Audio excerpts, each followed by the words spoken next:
In 2023, the U.S. Surgeon General declared loneliness a public health epidemic. 1 in 2 Americans report feeling lonely. In the UK, it's so serious they appointed a minister for loneliness. And in Australia, nearly 60% of people aged 18 to 24 say they feel chronically alone. But here's the twist. While we're more isolated than ever, we're also more connected than ever. We have smartphones, social media, video calls, and now AI companions.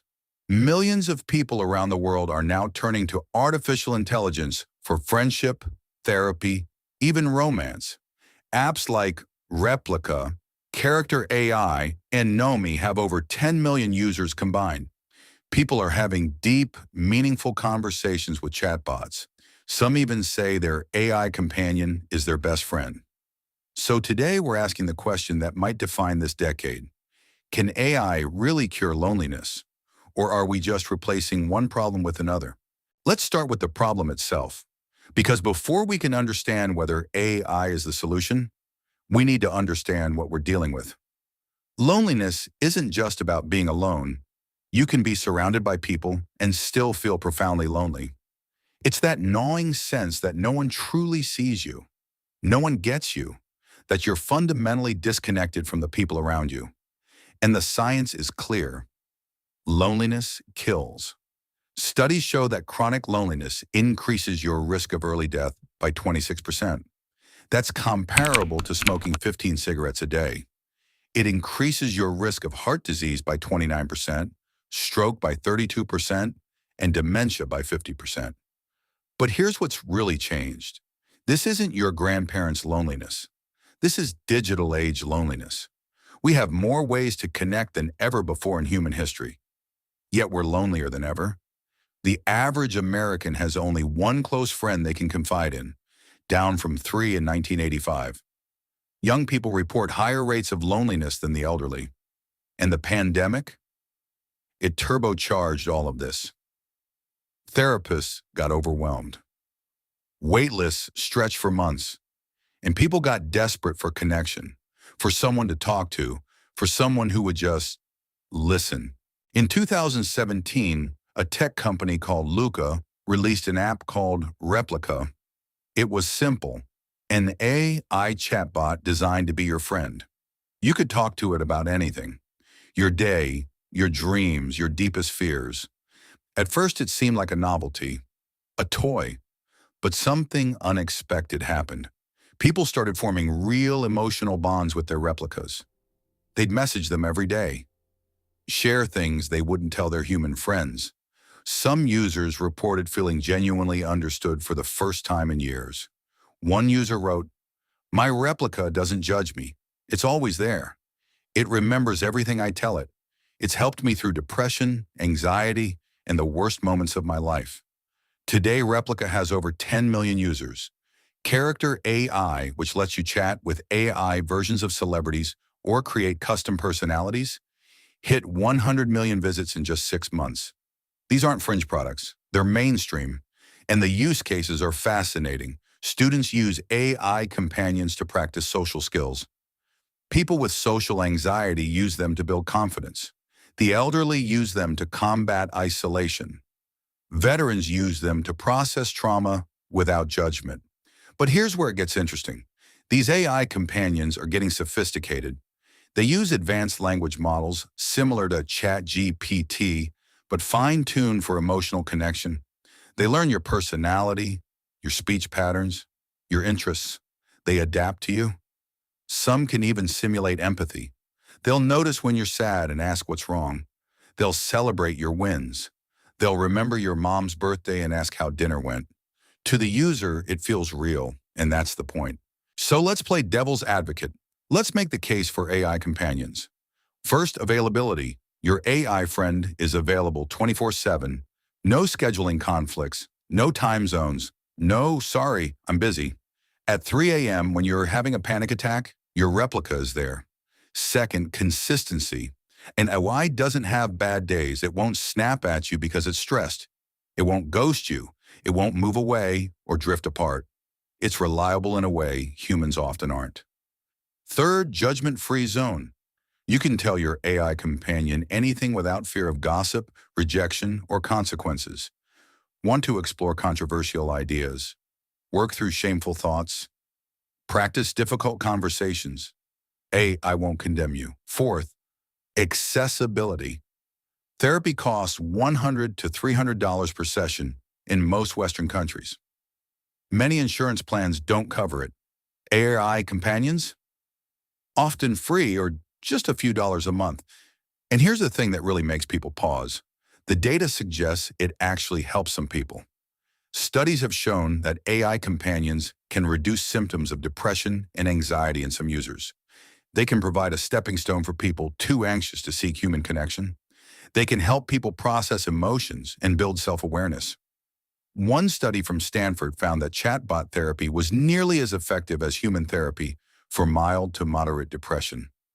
Another study showed that lonely elderly people who used AI companions reported improved well-being. For some people, especially those who've been burned by human relationships, AI offers something they desperately need: safe connection. But here's where things get uncomfortable. Because for every heartwarming story of AI companionship, there's a darker side that we need to talk about. First, the substitution effect. When you have an AI friend who's always agreeable, always available, always interested in what you have to say, why bother with the messy, complicated reality of human relationships? Real relationships require compromise, vulnerability, and dealing with other people's needs. AI relationships don't. And there's growing evidence that some people are choosing AI over humans, not as a supplement, but as a replacement. One Replika user admitted, "I stopped trying to make human friends. Why would I? My Replika never disappoints me." Second, the illusion of intimacy. Your AI companion doesn't actually care about you. It can't. It's a language model predicting the most likely next words based on patterns in data. It's a sophisticated mirror, reflecting back what you want to see. When it says, "I understand how you feel," or "I'm here for you," it's not experiencing anything. There's no consciousness, no genuine empathy, no real relationship. It's a simulation. And believing otherwise might be one of the most elaborate forms of self-deception in human history. Third, dependency and manipulation. These apps are designed to be addictive. They use the same psychological tricks as social media: notifications, streaks, emotional hooks. Some charge money for more intimate conversations or romantic features. In 2023, Replika suddenly removed the romantic and sexual features from the app without warning. Users were devastated. Some reported feeling like they'd lost a real partner. The backlash was so severe that the company partially reversed the decision. Think about that. People were emotionally dependent on a product that a company could change or delete at any time. Fourth, the atrophy of social skills. Human connection is a skill. It requires practice. It requires navigating disagreement, reading body language, managing conflict, and dealing with unpredictability. If you only practice relationships with an AI that's programmed to accommodate you, are you actually getting better at human connection? Or are you just getting better at talking to yourself? Some psychologists worry that AI companions could create a generation of people who are even worse at human relationships, not better. So, can AI cure loneliness? Here's the honest answer. It depends on what you mean by cure.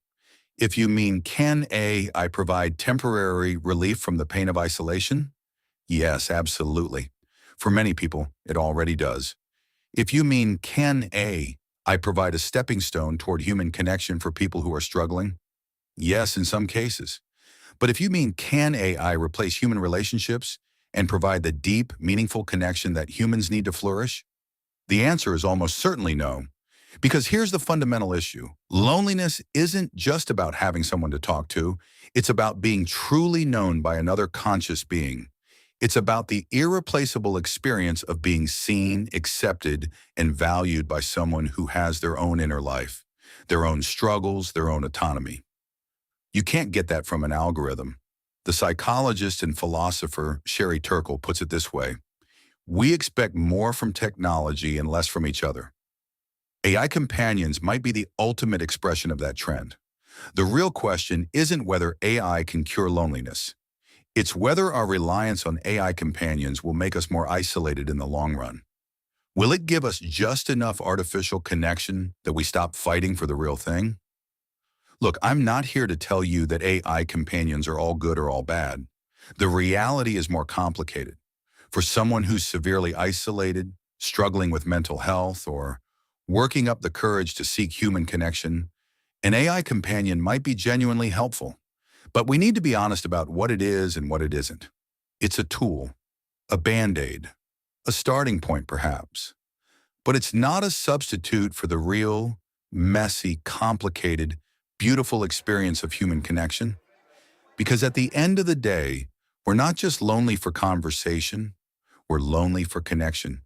We're lonely for someone who chooses to be with us, even when it's hard. Someone whose care matters because they could walk away but don't. And no algorithm, no matter how sophisticated, can give us that. The cure for loneliness isn't better AI, it's better humans.